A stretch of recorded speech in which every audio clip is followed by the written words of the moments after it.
C'est un conseil intéressant qui nous est donné ici, parce que nous voyons que pour comprendre, c'est Dieu qui nous l'accorde.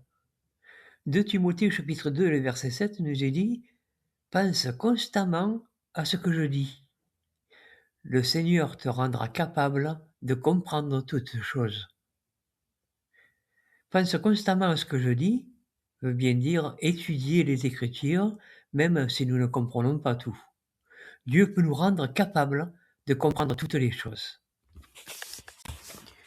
Il ne faut pas pour cela écouter les hommes, même s'ils se disent spirituels ou font de beaux discours.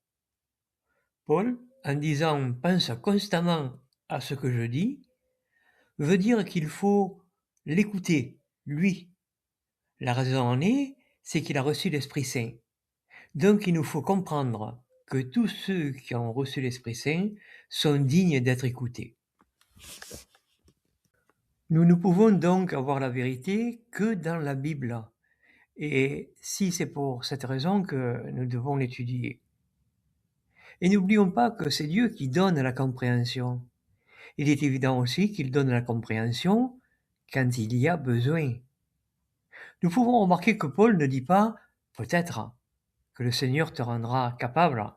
Au contraire, il affirme que le Seigneur rendra capable de comprendre toutes choses. C'est vrai qu'au 1er siècle, les disciples étaient avantagés puisqu'ils recevaient l'Esprit Saint. Ce n'est pas le cas à notre époque.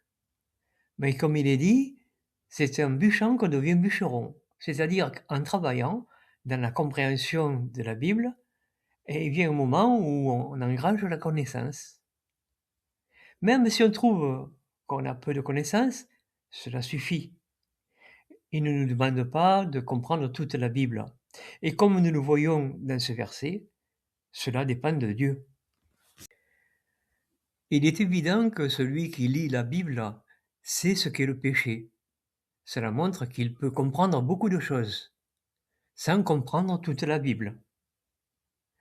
Mais il ne faut pas être naïf. Penser qu'un autre peut nous expliquer la Bible, c'est à nous de faire le travail, comme dit Paul. Il dit pense constamment à ce que je dis. En fait, il n'y a même pas besoin de savoir lire. Il suffit d'écouter ce qu'a dit Paul. Ce n'est pas quand on lit un verset qu'il y a une falsification, mais elle vient après, dans l'interprétation. Donc, dans un discours, si nous écoutons les versets cités, cela devrait nous suffire. Les retenir pour méditer dessus, voir toutes les applications qu'on peut faire, parce que si nous faisons bien attention, les discours nous donnent qu'un point de vue ou qu'un sens au verset, si bien qu'il manque une partie de la compréhension de ces versets. L'explication de versets ne doit pas être dans la bouche des autres, mais le résultat d'une méditation, d'une réflexion. Ce verset que Paul nous donne en 2 Timothée chapitre 2, le verset 7, nous pousse à la réflexion et au raisonnement. Alors, ça ne veut pas dire que l'on ne doit pas écouter les autres. Ça veut dire qu'il y a des priorités et que nous sommes capables de comprendre un verset avec l'aide de Dieu.